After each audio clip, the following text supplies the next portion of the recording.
सो hey guys, कैसे हो आप लोग। स्वागत है आपका मेरे चैनल ओए पहाड़ी पर। दोस्तों, आज मैं आपके लिए लेकर आया हूँ कुछ ऐसी जानकारियाँ जो शायद आपको पहले ना पता हो। दोस्तों, क्या आप जानते हैं यदि अंतरिक्ष में किसी यात्री की मृत्यु हो जाए तो उसके शव का क्या होगा। और दुनिया में पहला एसएमएस किसने और किसको और क्या भेजा था। और आखिर क्यों इन पत्थरों का चलना है इतना रहस्यमयी। जानिए क्या होता है जब हवाई जहाज या हेलीकॉप्टर पर बिजली गिरती है। दोस्तों, इस वीडियो को शुरू करते हैं और आपको ऐसी जानकारियों के बारे में बताते हैं। तो वीडियो को अंत तक जरूर देखें और लाइक करना ना भूलें।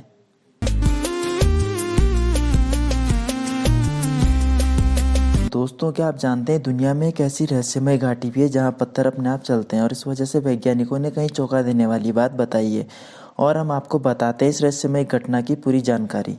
दोस्तों, इस घाटी को मौत की घाटी भी कहा जाता है। पूर्वी कैलिफोर्निया में मौजूद डेजर्ट वैली को डेथ वैली के नाम से भी जाना जाता है। ये जगह गर्मियों के दौरान सबसे गर्म व शुष्क स्थानों में शामिल हो जाती है और वहीं इसके नाम से राष्ट्रीय उद्यान भी बना हुआ है। इसे डेथ वैली नेशनल पार्क कहा जाता है। वहीं ये जगह अपने एक रहस्य के लिए दुनिया भर में जानी जाती है। दोस्तों, ऐसा कहा जाता है कि पत्थर अपने आप रेंगते हैं और अगर आप इन तस्वीरों को देखेंगे तो आपको वह निशान नजर आएंगे जिससे ये पता चलता है कि पत्थर एक स्थान से दूसरे स्थान की यात्रा कर रहे हैं। दोस्तों, आपको बताते हैं कि इसके बारे में वैज्ञानिक क्या कहते हैं। इस विचार पर अलग अलग वैज्ञानिकों के द्वारा अलग अलग जवाब मिले हैं। 1940 में कई वैज्ञानिकों ने बताया कि यह पत्थर डोमोलाइट सेनेटाइट के बने हैं और इनके आसपास के पहाड़ भी इसी से बने हैं, जिस कारण इनके चुंबकीय आकर्षण देखने को मिलता है। और यहीं पर कुछ वैज्ञानिक इसे भौगोलिक तथ्य देते हैं कि जब यह पत्थर टूटकर इस मरुस्थल पर गिरते हैं तो क्षैतिज दिशा में मूव करते हैं, जिस कारण यह अपने पीछे निशान छोड़ देते हैं। और दोस्तों, कुछ वैज्ञानिकों ने इस घटना को 2014 का टाइम लैप्स फोटोग्राफी के दौरान पत्थरों को चलते हुए देखा है। वैज्ञानिकों के अनुसार इसका कारण हवा, बर्फ और पानी का परफेक्ट बैलेंस होना बताया गया है। वैज्ञानिकों का कहना है कि सर्दियों के दौरान बारिश का पानी यहाँ एक झील बना देता है और ठंड की वजह से रात को यह झील जम जाती है और वहीं अगले दिन झील पिघलने लगती है। झील के ऊपर बर्फ की बिछी चादर तेज हवा की वजह से टूटती है और इस वजह से वहाँ पर पत्थर सरकने लगते हैं। दोस्तों, आपको क्या लगता है ऐसा क्यों होता है? कमेंट करके ज़रूर बताइए। तो क्या आप जानते हैं कि अगर अंतरिक्ष में किसी एस्ट्रोनॉट की मौत हो जाए तो उसकी डेड बॉडी का क्या किया जाता है? दोस्तों, अगर आप नहीं जानते हैं तो हम आपको बताते हैं। भारतीय संस्कृति में आमतौर पर किसी इंसान की मृत्यु हो जाने पर उसके शव का अंतिम संस्कार जल्दी से जल्दी कर दिया जाता है ताकि डेड बॉडी सड़े नहीं।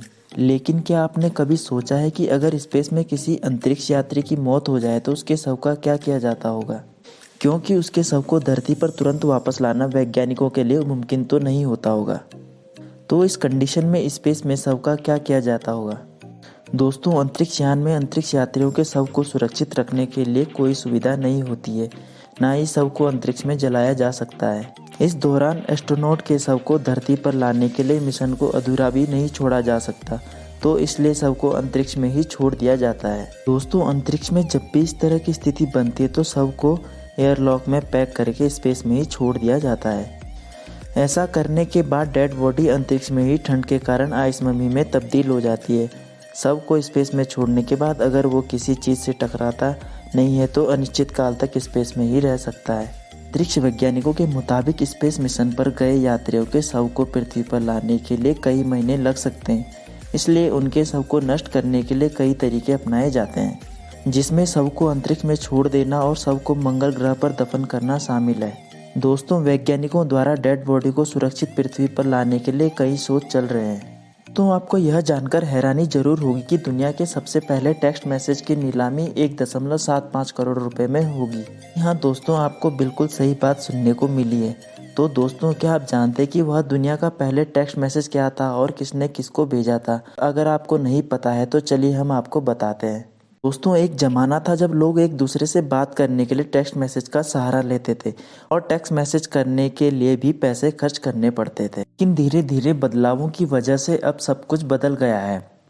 टेक्स्ट मैसेज का फ्री होना, इंटरनेट की दुनिया, सोशल मीडिया आदि से जुड़ते लोगों का वह मुश्किल भरा दौर समाप्त कर दिया गया है। इस समय चीज़ें जितनी आसान हो गई है वह पहले नहीं थी। तो दोस्तों, चलिए आपको बताते हैं कि दुनिया का सबसे पहला टेक्स्ट मैसेज क्या था और किसने किसको भेजा था। दोस्तों, यह बात 1992 की है।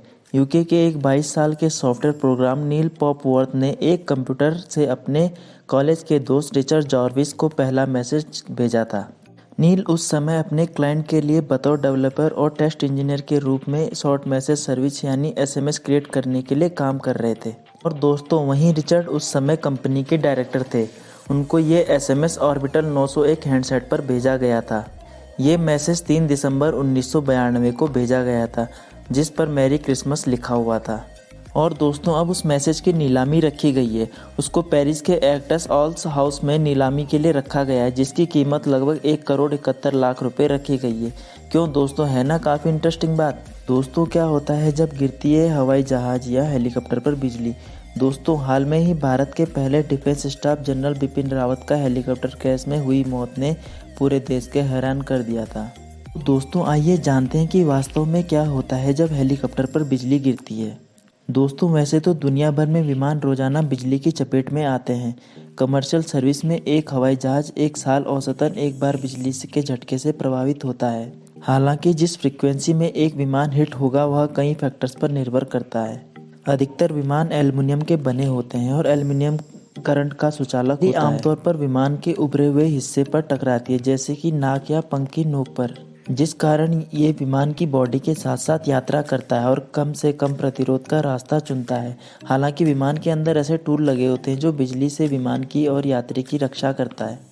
और दोस्तों यदि कोई विमान बिजली की चपेट में आ भी जाता है तो पायलट ये सुनिश्चित करता है कि सभी सिस्टम ठीक से काम कर रहे हैं या नहीं। तो वैसे तो बिजली गिरने पर विमान के इलेक्ट्रॉनिक इक्विपमेंट खराब होने की आशंका रहती है। साथ ही उन जगहों पर छोटे छोटे छेद दिखाई दे सकते हैं जहां से करंट प्रवेश करता है, जिस कारण कभी कभी बड़ा हादसा हो सकता है। दोस्तों क्या आप जानते हैं कि अगर आसमान में चंद्रमा नहीं होगा तो क्या होगा? इस बात का जवाब जानकर आप नहीं करोगे किसी से चांद तोड़कर लाने की बात। दोस्तों पृथ्वी से 3,84,000 किलोमीटर की दूरी पर हमारा चंद्रमा स्थित है। लेकिन अगर यह चंद्रमा ही ना हो तो क्या होगा, चलिए आपको बताते हैं। दोस्तों चांद के बाद आसमान में अगर कोई दूसरा सबसे चमकदार चीज़ है तो वह है शुक्र ग्रह। लेकिन शुक्र ग्रह चांद जितना आसमान को चमकदार नहीं बना सकता है। एक पूर्ण चंद्रमा चमकीले शुक्र की तुलना में लगभग 2000 गुना अधिक चमकीला होता है। ऐसे में चांद के नहीं होने पर हमारी रातें अंधकारमयी होगी। दोस्तों चंद्रमा के बिना पृथ्वी पर एक दिन केवल 6 से 12 घंटे का होगा। इस तरह एक साल में 1000 से ज़्यादा दिन हो सकते हैं। और ऐसा इसलिए होगा क्योंकि चंद्रमा के गुरुत्वाकर्षण बल की वजह से पृथ्वी का घूमना धीमा हो जाता है, जिस कारण एक दिन 24 घंटे का होगा। बिना किसी गुरुत्वाकर्षण बल के पृथ्वी तेजी से घूमेगी और एक दिन तेजी से बीत जाएगा। और वहीं बिना गुरुत्वाकर्षण बल के समुद्री ज्वार का आकार कम हो जाएगा।